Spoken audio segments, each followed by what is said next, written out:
Good day, everyone. I am Benji.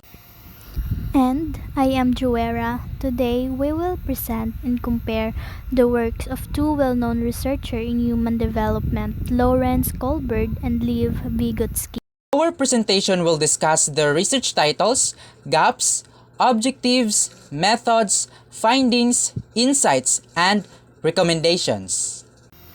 The first researcher is Kohlberg's stage of moral development. The second one is Vygotsky's socio-cultural theory of cognitive development. So let's start with research gaps. So Kohlberg focused mostly on boys' moral reasoning, not girls. Based on Western culture, so results may not apply to all cultures, and studied moral thinking, not moral behavior. Stages may not fit every person's real-life development. So Kohlberg's study had several limitations. It focused mostly on boys, making it less representative of girls.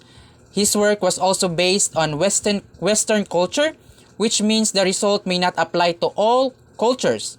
And although he studied moral thinking, he didn't fully explain moral behavior.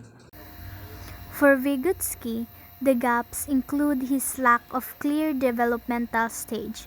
His ideas also have limited scientific evidence because many of his writings were not published during his lifetime, and his concept of the zone of proximal development is difficult to measure exactly.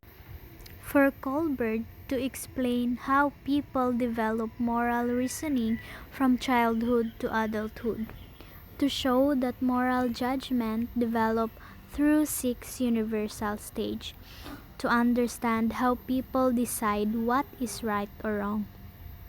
The main objective was to explain how moral reasoning develops from childhood to adulthood.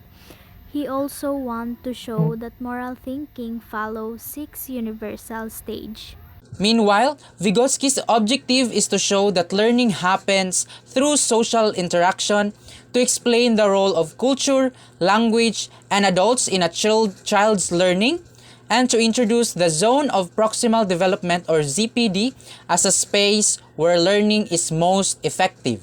So the next one is methodologies. So Kohlberg's methodologies is use moral dilemma interviews with children and adults, analyze the reasoning behind choosing what is right, longitudinal approach, followed participants for many years. So Kohlberg used interviews with moral dilemmas. He asked children and adults to explain their decisions about right and wrong. He also used a longitudinal approach, following participants for many years.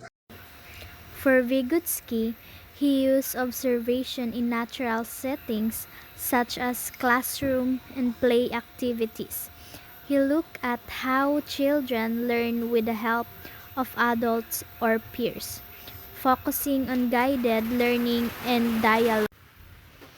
For Kohlberg, moral development happens in three levels and six stages. Kohlberg found that people develop moral thinking in three levels and six stages. Not everyone reaches the highest stage, and moral reasoning improves through age in education. So the next one is findings. So Vygotsky's findings is learning is social first, then becomes individual. Children learn best with guidance from adults or peers. Language is the most powerful tool for thinking. Culture shapes the way children understand the world. So Vygotsky discovered that learning is first social, then becomes individual. He emphasized that children learn best when supported by adults, and that language and culture are major tools for learning. The next one is conclusion. So Kohlberg's conclusion, moral reasoning develops through predictable stages. Education and environment can influence moral growth. True morality depends on understanding universal ethical principles. So Kohlberg concluded that moral development follows a predictable pattern. He believed that true morality is based on understanding universal ethical principles. For Vygotsky, cognitive development depends heavily on social interaction and culture. Children learn more effectively when supported within their ZPD. Learning is a shared process before it becomes independent. On the other hand, Vygotsky concludes that cognitive development depends strongly on social interaction, culture, and guidance. Learning happens best when the child is within the zone of proximal development. So the next one is insights, the similarities and differences. Kohlberg and Vygotsky both explain how humans grow and change, and both believe that the environment affects development. Focus of Kohlberg's studies is moral development, and the focus of Vygotsky's study is cognitive development. And the main influence for Kohlberg's studies is reasoning plus ethical thinking, and the main influence for Vygotsky's study is social interaction plus culture, and the method of Kohlberg's study is moral dilemmas or interviews. And then the method for Vygotsky's study is observation plus guided learning. And the development for Kohlberg's study is sequential stages. And the development for Vygotsky's study is no fixed stages. The strength for Kohlberg's studies is clear moral stages. And the strength for Vygotsky's studies is emphasis on learning through relationships. Our personal reflection. So Kohlberg helped us understand how students decide right from wrong and why some think more maturely than others.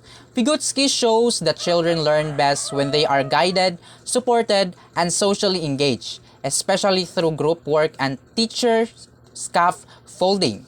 Both theories remind teachers that moral and cognitive development are shaped by experience, not just by age. So Kohlberg helped us understand how students make decisions about right and wrong. His theory explains why some people think more maturely than others. So together, these two theories help us understand both moral and cognitive development. Recommendation: teachers should guide students with real-life moral situation to improve their ethical reasoning. Use scaffolding, group activities, and peer tutoring to help learners grow. School should promote a classroom culture that supports discussion, collaboration, and reflection. Combine the two theories by teaching students how to think critically and how to make moral decisions.